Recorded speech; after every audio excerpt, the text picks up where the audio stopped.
Para voltar aqui para o YouTube, eu pensei num vídeo sobre Glow Up mental, que é um Glow Up que eu realmente acredito para 2026, que ele pode ser muito mais eficaz a longo prazo do que apenas um Glow Up físico. Meu Deus, mas agora tá chovendo muito, né? Eu já quero começar esse vídeo falando que a motivação que tu tens para a mudança faz toda a diferença se essa mudança realmente vai ser possível ou não. Porque a gente vê muito na internet uma tentativa de mudança a partir do ódio a si mesmo, da não aceitação, e isso só te afasta cada vez mais dos teus objetivos. Quando a gente sente muita culpa por algo que a gente não consegue mudar, isso gera uma paralisia e não uma ação. Então, por mais contraditório que possa ser, a gente precisa se aceitar como a gente é na realidade e no momento, mesmo que a gente não goste de tudo que a gente apresente, para daí sim conseguir mudar. Na ACT, por exemplo, que é a terapia de aceitação e compromisso, essa é uma premissa básica, que a gente precisa primeiro aceitar e então se comprometer para mudar. Muitas vezes a gente acha que a gente vai mudar a partir da nossa autocrítica, né? Tipo, nossa, eu preciso mudar isso, eu sou horrível, então eu tenho que ser melhor. Mas tem um pesquisador da Universidade do Texas que ele falou que pessoas com autocompaixão, ou seja, que se perdoam mais fácil quando erram, elas têm 3 vezes mais chances de mudar um hábito, de superar um vício, se elas têm autocompaixão. Quando a gente se culpa porque a gente não está conseguindo ser constante na academia, ou está bebendo álcool demais, ou está muito nas redes sociais, normalmente a gente tenta mudar de forma muito extrema, 8 ou 80, né? Então, assim, a partir de hoje eu quero ir 5 vezes para academia, eu não quero mais beber nunca. E aí, obviamente, a gente se frustra muito fácil, porque a gente coloca uma meta muito alta e a gente não consegue sair do 0 e ir para o 100 de uma vez, né? O interessante seria a gente fazer uma tentativa gradual. Então, se eu estou aqui no 0, eu tento primeiro o 10, depois o 20 e assim eu vou indo, né? Então, quando a gente coloca essa meta muito alta e se frustra, a gente acaba se punindo. E a punição na terapia comportamental, ela funciona para diminuir aquele comportamento. Então, ela vai diminuir a probabilidade da tua mudança, ao invés de aumentar. O certo seria tu se recompensar por cada micro vitória que tu tem. Então, tu pensar, mesmo que ainda não seja o ideal, eu já estou melhor do que no ponto 0, por exemplo. Somado a isso também, tem uma dificuldade maior na sociedade atual, que é que a gente tolera pouco mal-estar, digamos assim. É como se a gente tivesse pouca tolerância a coisas desconfortáveis ou coisas que precisam de muito esforço e tem pouca recompensa. Porque como a gente está acostumado com vários prazeres imediatos, que a gente tem pico de dopamina muito fácil, com pouco esforço, coisas cotidianas, como ir para academia, planejar uma dieta, elas acabam ficando muito mais difícil para o nosso cérebro, muito mais custoso, muito mais entediante. E além disso, a gente ainda tem um pouco da cultura de positividade tóxica, que a gente enxerga as emoções negativas como se elas fossem ruins. Então, sempre que a gente sente um pouquinho de tristeza, de ansiedade, ao invés de a gente tentar entender como uma mensagem e pensar, por que eu estou sentindo isso? Será que faz sentido? Será que tem um fato concreto que causou esse sentimento? Normalmente a gente recorre a um vício comportamental para se esquivar dessa dor.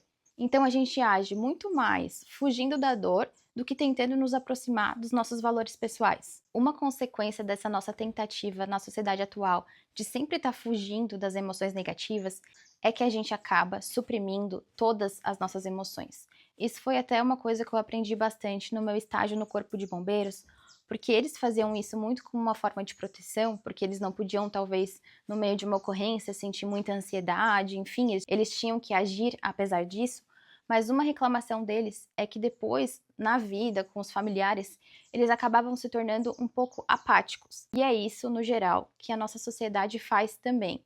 Como a gente usa os prazeres imediatos, como rolar o feed do Instagram, do TikTok, como uma forma de anestesia, aos pouquinhos, o resto da vida também vai perdendo um pouco o brilho. Então, coisas que antes tu podia se sentir feliz fazendo, pode ser que se tornem muito sem graça. Para mudar essa situação, tem 2 pontos principais.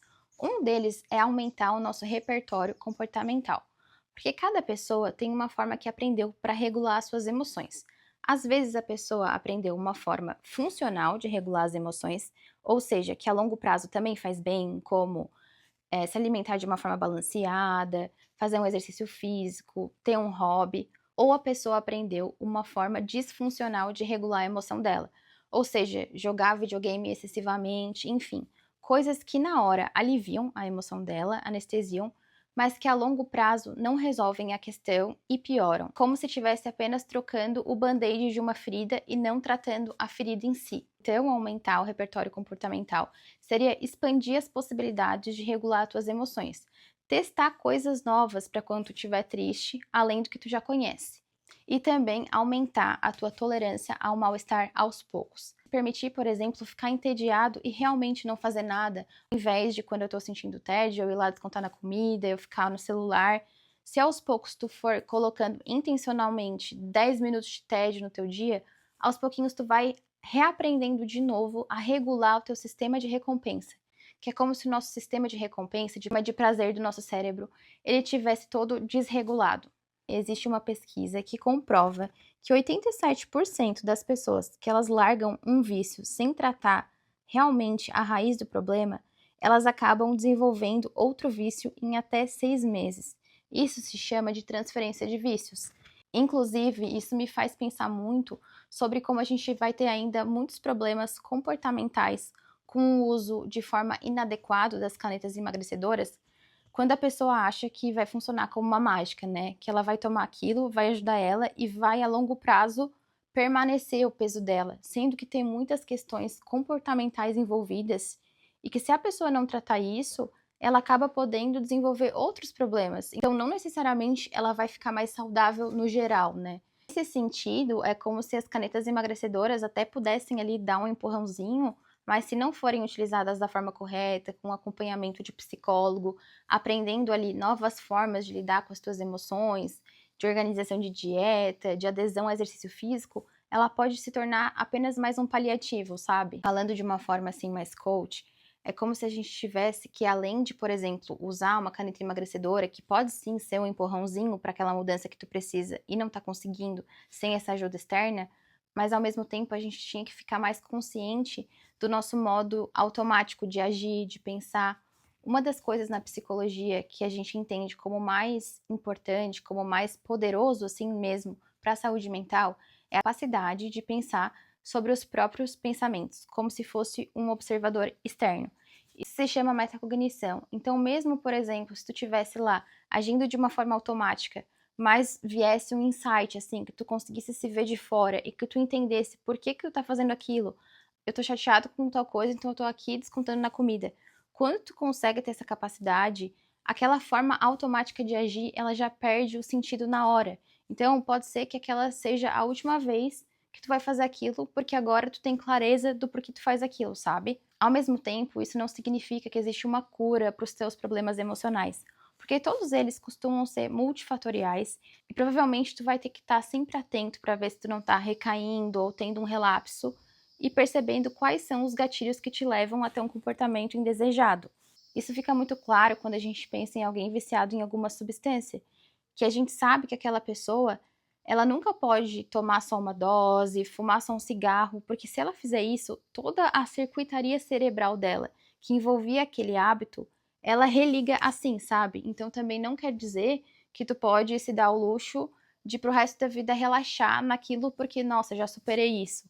Mas ao mesmo tempo, essa capacidade de metacognição pode te ajudar a realmente ter escolhas mais conscientes, com mais clareza, que tu realmente, na verdade, esteja escolhendo, porque muitas vezes a gente está só reagindo ao que acontece com a gente. O que eu quero trazer aqui é uma psicologia científica que fala que a gente pode sim mudar e ter esperança, mas se a gente tiver consciência realmente do processo na realidade e não se iludir com fake until you make it e esse tipo de coisa de internet mais superficial, a gente vai se frustrar muito menos e a gente vai conseguir realmente cada dia melhorando e chegando mais próximos dos nossos objetivos. Para que aos poucos a gente vá aumentando a nossa autoconfiança de uma forma mais eficaz, a gente tem que fazer uma progressão gradual e aos pouquinhos aumentando o nível de dificuldade daquilo que a gente quer atingir e cumprindo a nossa palavra.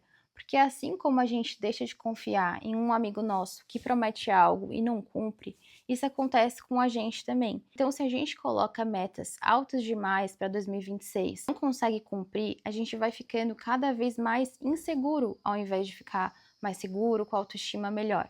Então, eu desejo realmente que no próximo ano tu foque mais nesse glow up mental, porque realmente saber quais são as tuas crenças, quais são os teus gatilhos, conhecer teus pensamentos automáticos, reconhecer as tuas emoções sem tentar fugir delas através de vícios comportamentais, pode refletir em todas as tuas áreas da tua vida e tu realmente recuperar o teu brilho interno.